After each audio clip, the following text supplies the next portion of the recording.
Hechos capítulo 8, versículo 1 al versículo 8. Y Saulo consentía en su muerte.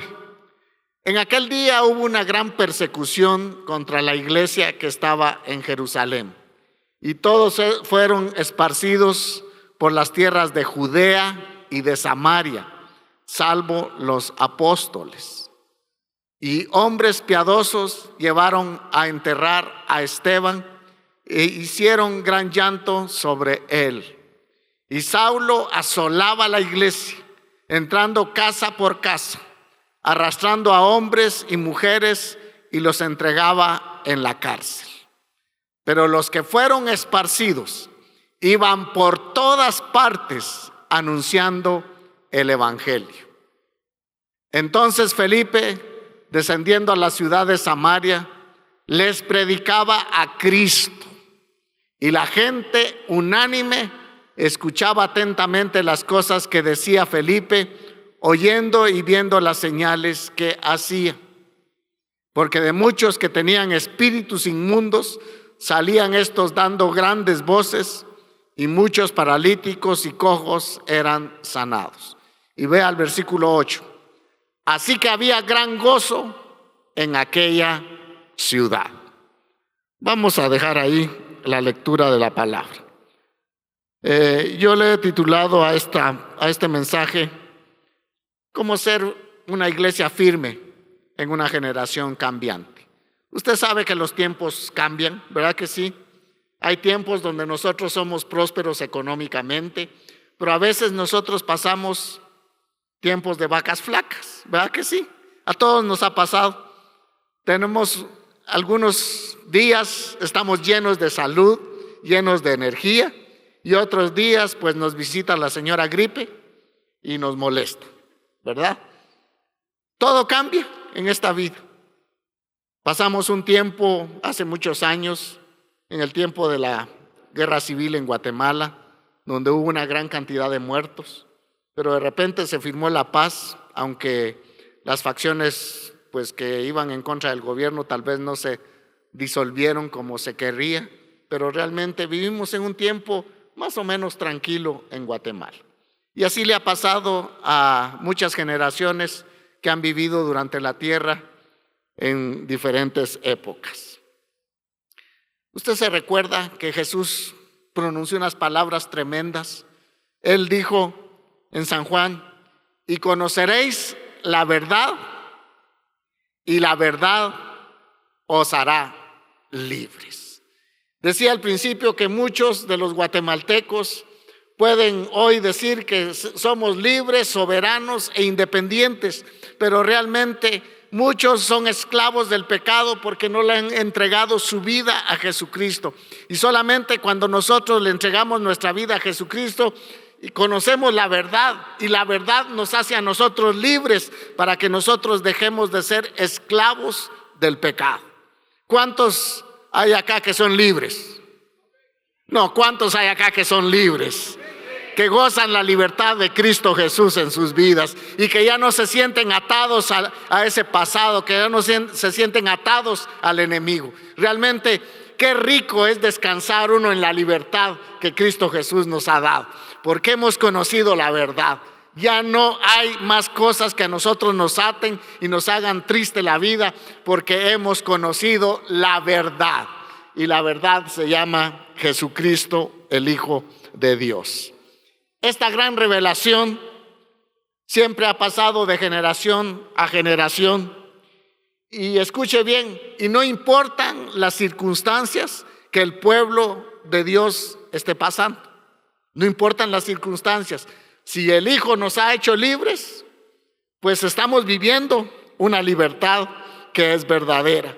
Todos nosotros que hemos conocido a Jesús, aunque vivamos circunstancias difíciles, se ha hecho en nosotros un rema en nuestro corazón, que somos libres, que ya no somos esclavos del pecado. El pasaje que leímos, vamos a sacar 5 lecciones allí que nos da especialmente la iglesia del primer siglo, que pueden ser muy prácticas y nos pueden ayudar a nosotros para cumplir la gran comisión. Una de las lecciones que yo pude tomarle a este pasaje son las siguientes. Número 1, yo veo en esta iglesia que los hermanos testifican de Jesucristo en medio de problemas. Que los hermanos testifican de Jesucristo en medio de problemas. Y eso es un aliciente para nosotros, porque ¿cuántos de nosotros no pasamos problemas? Quizá usted los está pasando hoy. Quizás hay problemas tal vez difíciles para usted humanamente pensando. Pero realmente esta iglesia a mí me da una gran lección y creo que me hace así en la cara, ¿verdad? Porque viene a ellos un problema, no es un problema liviano, es un problema muy fuerte. Y es que se ha levantado una persecución. Fíjese que la iglesia de Jerusalén estaba viviendo uno de sus mejores avivamientos, donde el temor había caído sobre todos los ciudadanos de Jerusalén y sus alrededores por aquella iglesia que estaba creciendo cada día. Se hacían muchos milagros, se hacían muchos prodigios y mucha gente importante de la religión judía se estaba convirtiendo al cristianismo, estaban siguiendo a Jesucristo, el Hijo de Dios. Muchos de los que lo habían rechazado ahora están siguiendo a Jesús. Así que la iglesia está viviendo un tiempo de verdad muy bueno, un avivamiento tremendo. Pero durante este avivamiento donde la iglesia está gozando de una fama extraordinaria, viene el problema, viene la persecución a toda la congregación. Dice la Biblia que los únicos que no fueron esparcidos fueron solamente los apóstoles, se quedaron en Jerusalén. ¿Por qué? Yo no sé por qué, pero se quedaron ahí, tal vez para poder fortalecer al resto de iglesia que quedaba en Jerusalén. Pero ellos están pasando un problema. Vienen, hermanos, arrastrando. El capítulo 7 nos habla de la muerte del primer mártir, de Esteban, que murió apedreado por el testimonio de Jesucristo. Y fue aquel hombre que dijo las mismas palabras de Jesús: no les tomes en cuenta este pecado. Y eso, hermanos, fue un mensaje que penetró en los oídos y penetró en el corazón de las personas. Ver cómo un ser humano daba su vida por Jesucristo, aquel que acababan de matar, aquel que acababan de crucificar. Jesucristo, el Hijo de Dios, había dado su vida por nosotros. Ahora aquí está un mártir dando su vida por el Señor Jesús. Y realmente ese fue un mensaje extraordinario que mandó a toda la comunidad. Se levanta una persecución contra la iglesia. Aquella iglesia estaba viviendo uno de sus mejores avivamientos, pero a ellos tal vez se les había olvidado Hechos 1:8, donde dice: y recibiréis poder, y cuando haya venido sobre vosotros el Espíritu Santo, y me seréis testigos, dice, en Jerusalén. Ya la iglesia estaba siendo testiga en Jerusalén, aun cuando fue el día de Pentecostés y vinieron de todas las ciudades los judíos prosélitos a escuchar a la fiesta. Escucharon el mensaje de Pedro, donde Pedro dio a conocer el señorío de Jesús, y ahí nace aquella iglesia y muchos comprendieron el mensaje de Jesucristo. Pero la iglesia venía viviendo estos problemas, hermanos, de la persecución. Yo digo, este es un mensaje para nosotros, que aún en medio de problemas, hermanos, no esperemos solucionar nuestros problemas para poder compartir de Jesucristo, para poder compartir el amor de Dios, porque si no, el diablo siempre lo va a tener a usted en problemas. Siempre. No esperemos, hermanos, a solucionar. Qué bonito fuera, ay, hermanos, que mi chequera esté llena, que yo no tenga ni una deuda, que no tenga ni una enfermedad, que me lleve bien con mis vecinos y que todo esté floreciendo. Hasta entonces yo voy a compartir de Jesucristo. Nunca se va a llegar a eso. A veces nosotros, hermanos, debemos de compartir el evangelio, aún a veces con dolor. ¿Verdad que sí? Con dificultades económicas. Debemos de compartir de Jesús, porque esta iglesia nos da este claro ejemplo, que en medio de los problemas ellos están testificando del Señor Jesucristo y no les importa, hermanos. Yo siempre me pongo a pensar, y póngase a pensar usted hoy, que viniera una persecución terrible para nosotros hoy en día, ¿qué se llevara usted de su casa? Piense así, ¿qué se llevaría usted de su casa? Mario dijera mi compu, ¿oh? Hermano Rudy dijera mi taller. Las hermanas pensarían, ay, no dejaría mi estufa y mi refri que acabo de comprar.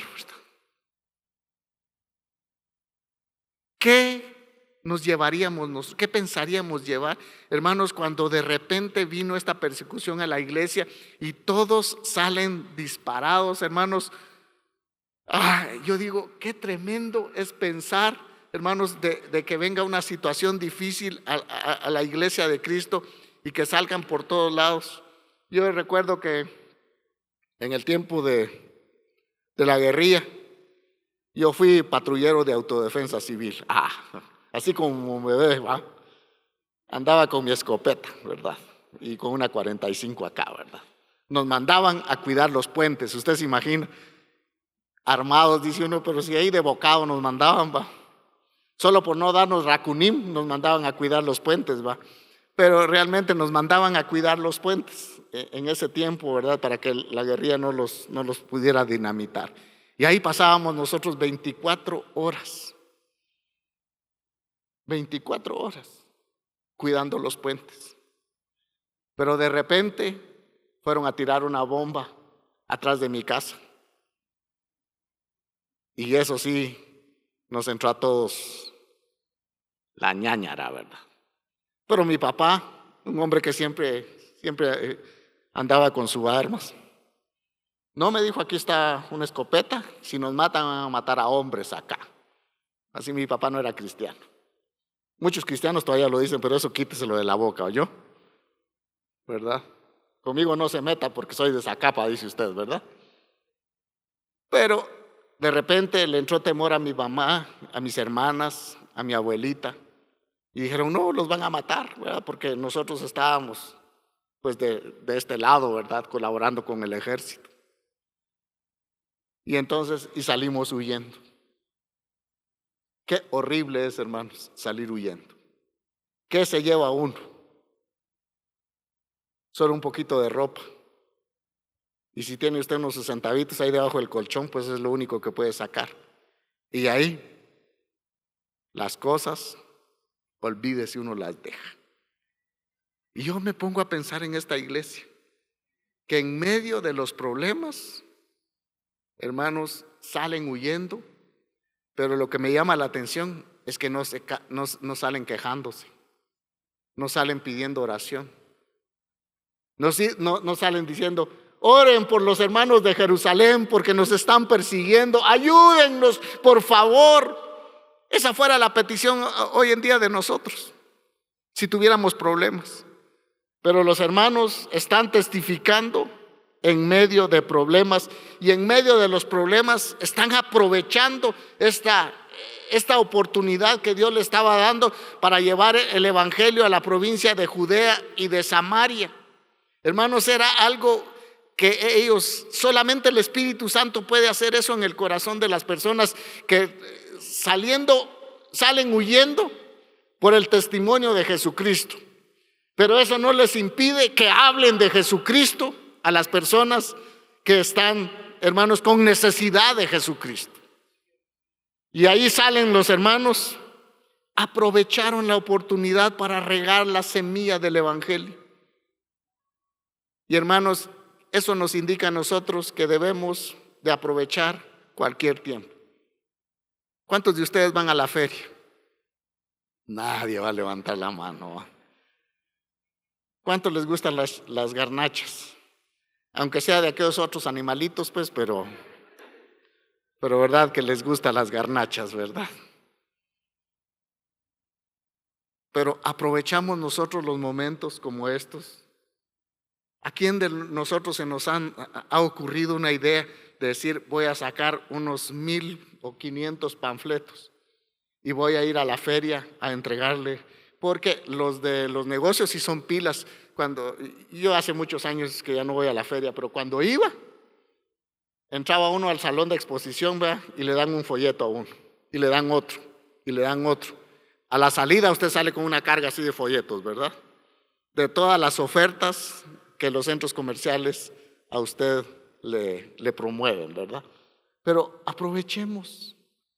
No es un tiempo de persecución, pero aprovechemos cada momento que Dios nos da para poder compartir de Jesucristo, el Hijo de Dios, para poder compartir del amor de Dios que nosotros mismos ya hemos experimentado.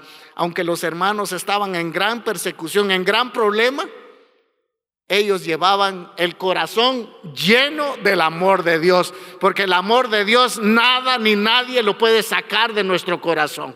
Ninguna circunstancia puede sacar el amor que nosotros hemos recibido de Jesús en nuestro corazón. Así que todos tenemos problemas, a veces familiares, económicos,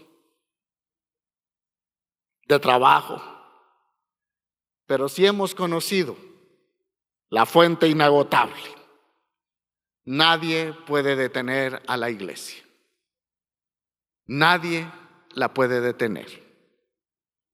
Así que aprovechemos cualquier circunstancia para poder nosotros compartir de Jesús. Entonces, la primera lección que yo saco de esta iglesia es que los hermanos testificaban aún en medio de problemas. Los problemas no son un obstáculo para compartir de Jesús, el Hijo de Dios. Ese día estaba hablando con un señor y me dice, mire, ya no hay qué hacer con mi hijo, mi nieto, dice, ya le pegué, ya hice esto, ya hice lo otro, y no quiere componerse. Y ahí le jalé yo al muchacho y le dije, mira, ¿no querés tú recibir la paz, el gozo que solamente Jesucristo puede dar? Y mi sorpresa, ¿cuál fue? Se pone a llorar el patojo. Y cuando el abuelito estaba diciendo, no, no se compone. No se compone. Y cuando le empecé a hablar del amor del Señor, cae hincado. Y empieza a llorar. Y dijo él, yo voy a empezar a cambiar desde hoy, porque mañana puede ser demasiado tarde. Así que hoy quiero darle gracias a mi abuelo porque me ha hablado, pero gracias a usted porque me está hablando del amor de Dios. Vea, hermanos, aprovechemos cualquier oportunidad para poder compartir de Jesús, aún en medio de problemas. Esa es la lección que estos hermanos nos dan. Número 2, lo que aprendo yo de estos hermanos que es que donde se haya llevado el cristiano, el evangélico, lleva consigo el evangelio. Donde se ha llevado el cristiano, lleva consigo el evangelio. El evangelio y yo somos inseparables. No se puede separar. Aunque muchos lo separan, son evangélicos solamente cuando vienen a la iglesia, pero ya en la calle, ¿quién los escucha, verdad? O en la casa, ¿quién los aguanta? Decía la vez pasada el pastor Francisco, lo dije una vez, que un niño se acerca a él, al pastor, y le dice, pastor, ¿por qué no hay culto todos los días? ¿O por qué no termina algo así? ¿Por qué termina luego el culto? Y él le dice, ¿por qué? Es que porque solo aquí en el culto no se pelean mis papás. Un niño. ¿Por qué? Porque a veces nosotros sí hacemos esa separación. Pero mis amados hermanos de la iglesia del primer siglo que fueron esparcidos por causa del evangelio, hermanos, ellos donde iban calzados con el evangelio, el apresto del evangelio de la paz. Llevaban el evangelio. El evangelio y el evangélico son inseparables, porque Jesús dijo que nosotros somos la luz de este mundo, somos la sal de la tierra. Nosotros somos las personas para dar testimonio abierto de Jesucristo, que es el único que ha cambiado vidas, es el único que ha transformado naciones, es el único que ha transformado pueblos. Es lo único, porque ningún gobierno puede transformar la vida del hombre.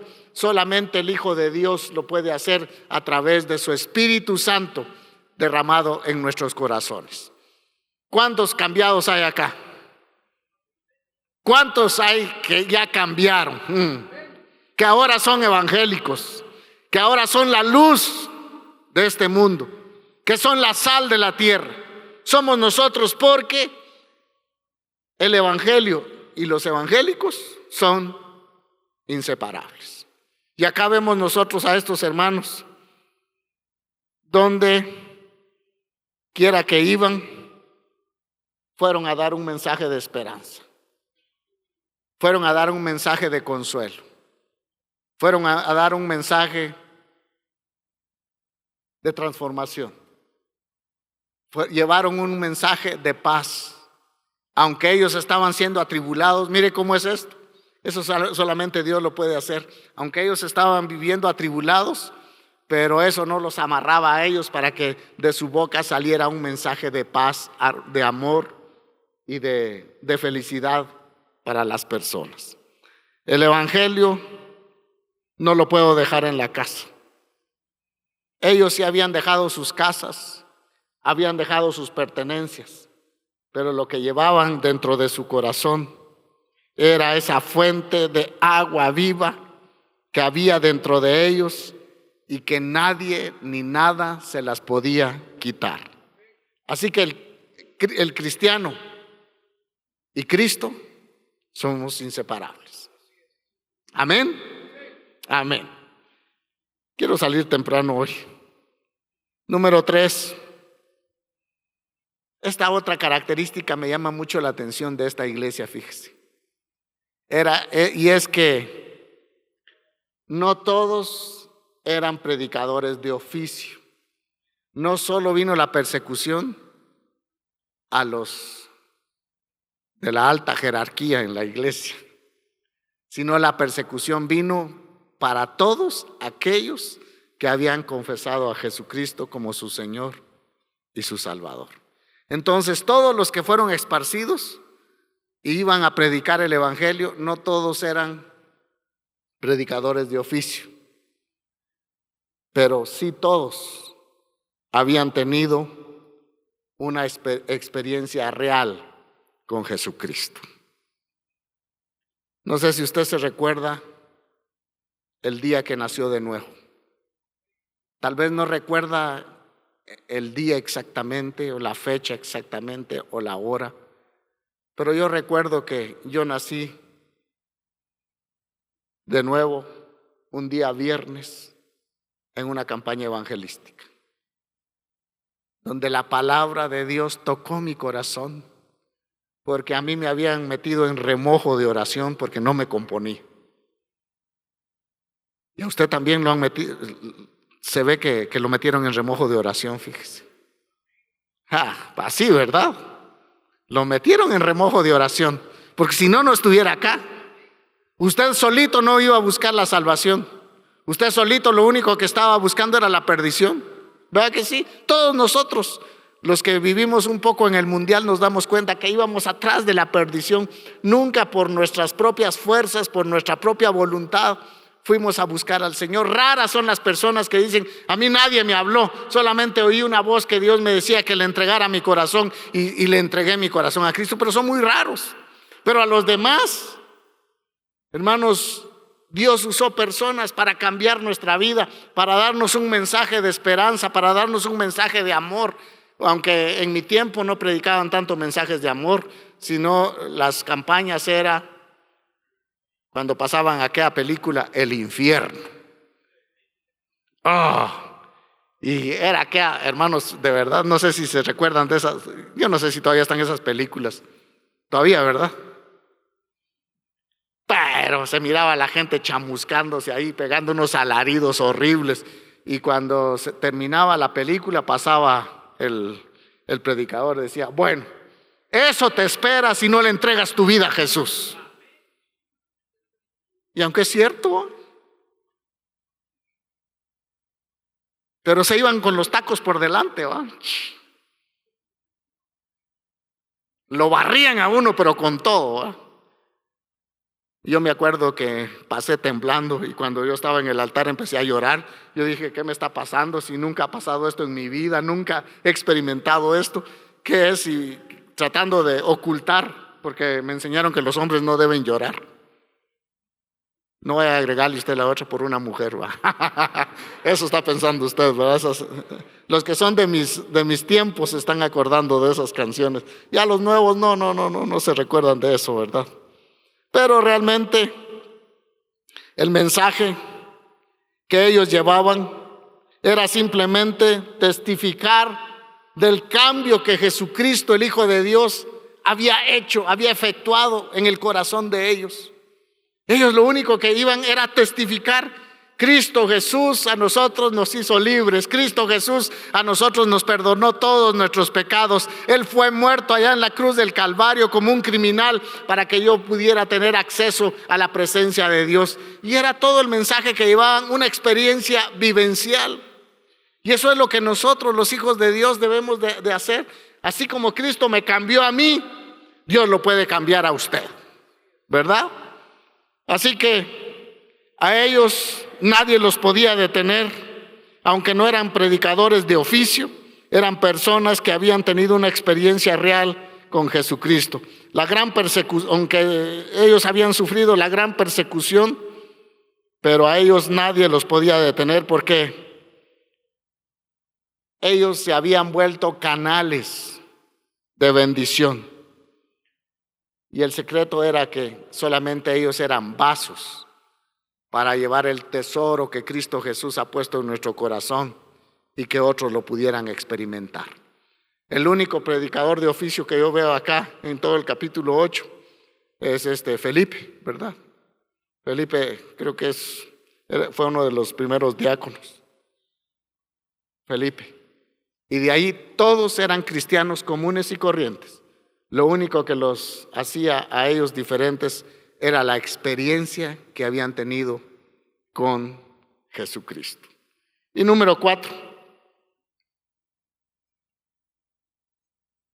Esto me llama también la atención de esta iglesia, que rompieron ellos barreras de años. ¿Por qué le digo esto? Rompieron barreras de años. Porque fueron a compartir del amor de Dios a gente que ellos antes y sus antepasados odiaban, como eran los samaritanos. El reino de Israel a la muerte de Salomón se dividió en dos, en el norte y en el sur. 10 tribus se quedaron en el norte y 2 tribus en el sur. El primer rey del reino del norte fue el rey Jeroboam, que llenó de idolatría las 10 tribus de Israel. Pero vino el cautiverio y Babilonia conquistó a las 2 tribus del sur y Asiria conquistó a las 2 tribus, a las 10 tribus del norte, y se llevó a lo mejor de la gente que tenía. A los pobres y aquellos que tal vez eran, no sé si llamarlos ignorantes, pero a los pobres los dejó en sus tierras y trajo gente de otras ciudades y de otros pueblos para que ellos pudieran habitar la tierra de Israel, el reino del norte. Y entonces los judíos que quedaron ahí se mezclaron con gente de otras costumbres y de otras religiones. Y ellos abandonaron la creencia de un solo Dios y se volvieron todos politeístas, creían en todos los dioses y le dieron la espalda totalmente al Señor, y se creó una mezcla de razas que, con razón que en el tiempo del profeta Elías, dice que en el tiempo del rey Acab, cuando era necesario orar porque Dios los librara de los enemigos, clamaban únicamente a Jehová de los ejércitos como un Dios dentro de todos los dioses. para que los librara de los enemigos. Pero que cuando se trataba de la fertilidad de las mujeres y de la tierra, dice que clamaban a Baal. Y entonces tenían una mezcolanza terrible de religión. Entonces los judíos, los israelitas o los judíos de la tribu del sur, ellos no se mezclaron. Se quedó una tribu más pura. Ellos conservaron sus costumbres, conservaron su religión y no se mezclaron tan fácilmente con las demás tribus como lo hizo las 10 tribus del norte. Y ahí es donde viene aquella pugna de que los judíos no podían ver a los samaritanos y los trataban como perros. Así los tenían como bastardos, como alguien que no vale la pena. Los tenían peor, aún peor tal vez que los gentiles, porque era una mezcla de razas que no glorificaban a Dios. Y decían los israelitas, los judíos: no, es que nosotros sí somos la cepa, somos los puros. Pablo, cuando da su testimonio, dice: yo soy de la tribu de Benjamín, ¿verdad? Israelita de los israelitas, ¿verdad? De la pura cepa. Pero los del norte era una mezcla de razas, y los judíos no los podían ver y los tenían como perros. Con razón que cuando Jesús se encuentra con la mujer samaritana en Juan capítulo 4, los discípulos se asombran de que Jesús estuviera hablando con una mujer samaritana, porque judíos y samaritanos, dice, no se trataban entre sí. Y ahora, teniendo este contexto, el Señor quiere que que los judíos los tenían como los perros, conozcan el verdadero amor de Jesucristo. Tengan la misma esperanza que todos los que creen en Jesús puedan tener. Y ahí es donde el Señor los envía a Samaria. Por eso estos primeros cristianos rompieron barreras que por años los estaba dividiendo. Pero ahora viene el amor del Señor y cambia totalmente el panorama, porque dice que en Cristo Jesús ya no hay judío, ni gentil, ni griego. Realmente no hay una distinción. Todos los que conocemos a Jesús pertenecemos a la familia de Dios. Seamos los que seamos. Si usted es puro español y si conoce a Jesús, usted es de la familia de Dios. Si usted es guatemalteco de la pura cepa y conoce al Señor, usted es hermano del español que conoce a Jesús. ¿Me entiende? Amén.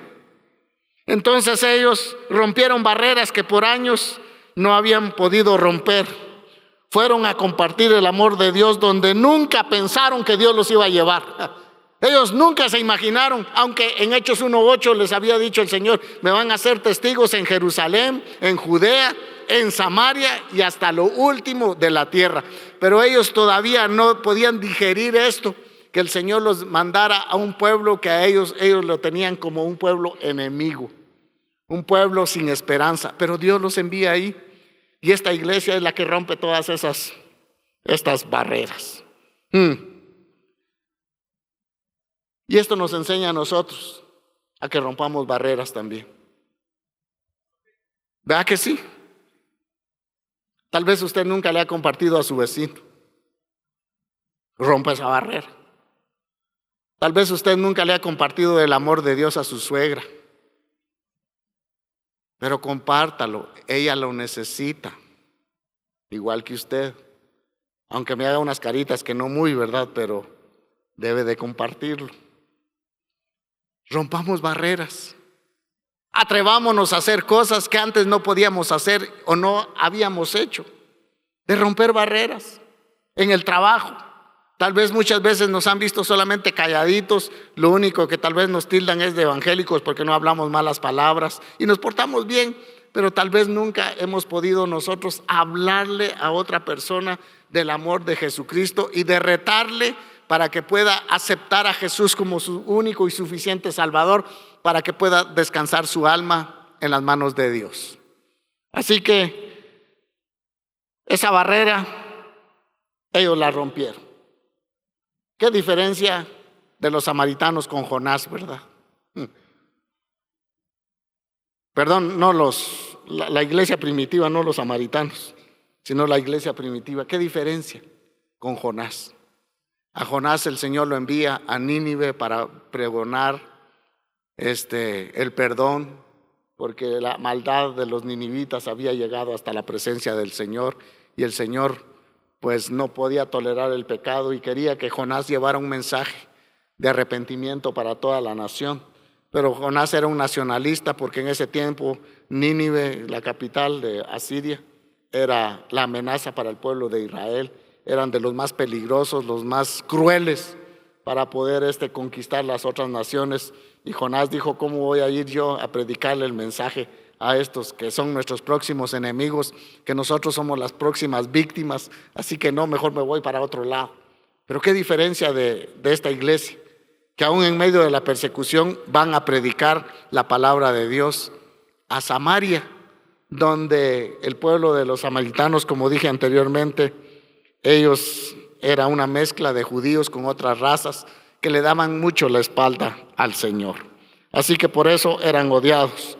Pero el Espíritu Santo dentro de ellos los hizo sentir compasión. Hermanos, es que si nosotros no tenemos compasión por la gente, no vamos a poder orar con pasión delante del Señor. Pero si nosotros tenemos pasión por la gente para que reciba a Jesús como nuestro Señor y el Salvador personal de ellos, hermanos, pues no va a tener mucho efecto nuestra oración. Pero si nosotros clamamos con todo nuestro corazón, clamamos con dolor por la gente que se está perdiendo, hermanos, vamos a tener el día 29 una gran fiesta, porque muchos pecadores se van a arrepentir y van a conocer a Jesucristo, que es el único que nos puede hacer libres totalmente para la gloria de su nombre. Aleluya. Así que tenemos esta oportunidad. Y vea, y la última lección que yo saco de ellos es que ellos no se daban cuenta, pero los campos ya estaban listos. La iglesia de Jerusalén no se daba cuenta de que los campos ya estaban listos, pero el Señor ya tenía los campos listos. Vea, por favor, Hechos capítulo 8, versículo 5. Entonces Felipe dice, descendiendo a la ciudad de Samaria, la que estábamos hablando, les predicaba a Cristo. No es otra predicación, es predicar a Jesucristo. Y vea, y la gente, dice, unánime, escuchaba atentamente las cosas que decía Felipe, oyendo y viendo las señales que hacía. Porque de muchos que tenían espíritus inmundos, salían estos dando grandes voces, y muchos paralíticos y cojos eran sanados. Y el versículo 8 dice, así que había gran gozo en aquella ciudad. ¿Y cómo no iba a haber gozo en aquella ciudad si la gente era totalmente ahora libre de sus pecados? Todos aquellos que habían rendido su vida a Jesucristo ahora eran libres, ya no eran más esclavos del pecado. Hermanos, esto fue algo extraordinario que pasó en la ciudad de Samaria. Hubo un avivamiento tal, hermanos, que la gente se agolpaba para escuchar el mensaje del evangelio, porque le era presentado por Felipe, dice, y los demás cristianos, porque me imagino que todos fueron ahí a predicar a Jesucristo. Así que ellos recibieron el mensaje del evangelio, que ellos anteriormente pues habían dejado la ley, habían dejado a Dios por un lado, habían adoptado otras religiones, pero ahora se les abren los ojos con que Felipe les presenta el evangelio. Así que por eso dice, había gran gozo en aquella ciudad. Y ese gozo no era pasajero. Ese gozo que da la salvación, hermanos, es un gozo que aunque tenga uno problemas, uno lo puede disfrutar interiormente, porque es un gozo que el Señor Jesucristo ha puesto en nuestro corazón, y por eso no importan las cosas que sucedan. Hermanos, ese gozo va a permanecer para siempre. Así que yo quiero terminar presentando un pequeño testimonio de alguien que también fue transformado por Jesucristo, el Hijo de Dios. Así que le pido, por favor, a los hermanos de televisión. Hola, quiero contarle que el Señor, cuando me alcanzó, utilizó a varias personas que me buscaran, estuvieron tocando a mi puerta. El Señor tocaba mi corazón, pero yo huía de Él y me escondía. Y hubieron varias personas que estuvieron orando, que el Señor había enviado, que estuvieron buscándome e insistieron. Gracias a estas personas, el Señor me alcanzó. En este Festival de la Cosecha tenemos la oportunidad de hincarnos, de orar por ese invitado que no quiere venir, por ese invitado que se esconde. Creo que es difícil, pero no es imposible. El Señor ya fijó los ojos en esa persona que usted tiene en el corazón. Así que yo le invito a que ore, a que lo busque, a que toque esa puerta, porque esta persona debe ser salva. Creo que en todos nosotros hay gratitud por las personas que se interesaron por nuestra vida, se interesaron porque nosotros conociéramos la verdad. Algunos se cansaron tal vez, algunos están vivos, otros ya no están, pero nos condujeron al camino correcto. Y creo que es el deber de nosotros como cristianos, el poder compartir de Jesús con las personas que no le conocen. Así que vamos a hacer otra vez esta oración y vamos a orar una vez más por aquellos que todavía no hemos invitado. Nosotros tenemos una persona que todavía no la hemos anotado acá porque la acabamos de conocer y queremos ponerla delante de Dios para poderla traer al Festival de la Cosecha. Cierre sus ojos. Padre, en el nombre de Jesús, te damos gracias, Señor, por tu palabra que hemos escuchado hoy. Gracias, Señor, por estos hermanos que nos han dejado un legado, Señor, que no importa las circunstancias que se puedan pasar, nosotros tenemos la capacidad en ti de poder compartir del amor tuyo con los que te necesitan. Padre, este Festival de la Cosecha no es un programa más que hemos nosotros planificado, Señor, sino es parte del deseo de tu corazón, es parte de compartir la gran comisión que tú nos has dejado como iglesia. Nadie más, Señor, tiene este honor, este privilegio, sino solamente los que hemos sido salvos. Y hoy queremos, Padre, orar por aquellos, Señor, que tal vez andan desahuciados, para aquellos que la familia dice que ya no tienen remedio, por aquellos, Señor, que están hundidos en los vicios, por aquellos que están tal vez por hacer pedazos su matrimonio, por aquellos hijos que están en drogas, que están en el alcoholismo, que están en otra clase de vicios, Señor. Oramos para que tú tengas misericordia de estas personas. Señor, gracias que como iglesia nos está recordando hoy una vez más la tarea que nosotros tenemos por delante, Señor. Es una tarea gloriosa. Y aun que no querramos, Señor, tu palabra dice que me es impuesta necesidad de poder compartir del amor tuyo. ¿Y cómo no vamos a compartirlo, Señor, si nosotros lo estamos viviendo? Lo vivimos día a día, Señor. Ese amor puro, ese amor sincero, ese amor, Señor, que no tiene límites. Padre, permítenos como iglesia el poder cumplir la gran comisión. Y aquellos que nos sentimos débiles para ser tal vez evangelistas, pon en nosotros la capacidad, Señor, las palabras para poder hacerlo. Gracias por tu iglesia, Gracias por los que estamos acá, que nos has salvado. Tenemos una esperanza gloriosa.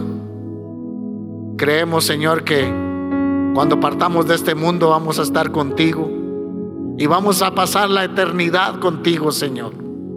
Por eso estamos tan agradecidos y es lo que necesitamos nosotros compartir con los demás. Ayúdanos como iglesia. Y oro, Señor, por las necesidades de tu pueblo en esta noche. Tú conoces a cada oveja por nombre. Tú conoces cada necesidad que hay en las familias personalmente. Y te pido, Señor, tu misericordia, tu favor, para que de una forma sobrenatural tú, Señor, puedas traer la respuesta que tu pueblo necesita. Padre, en esta noche bendecimos a tu pueblo y declaramos que van a ir con bendición a sus casas. En el nombre de Jesús. Amén.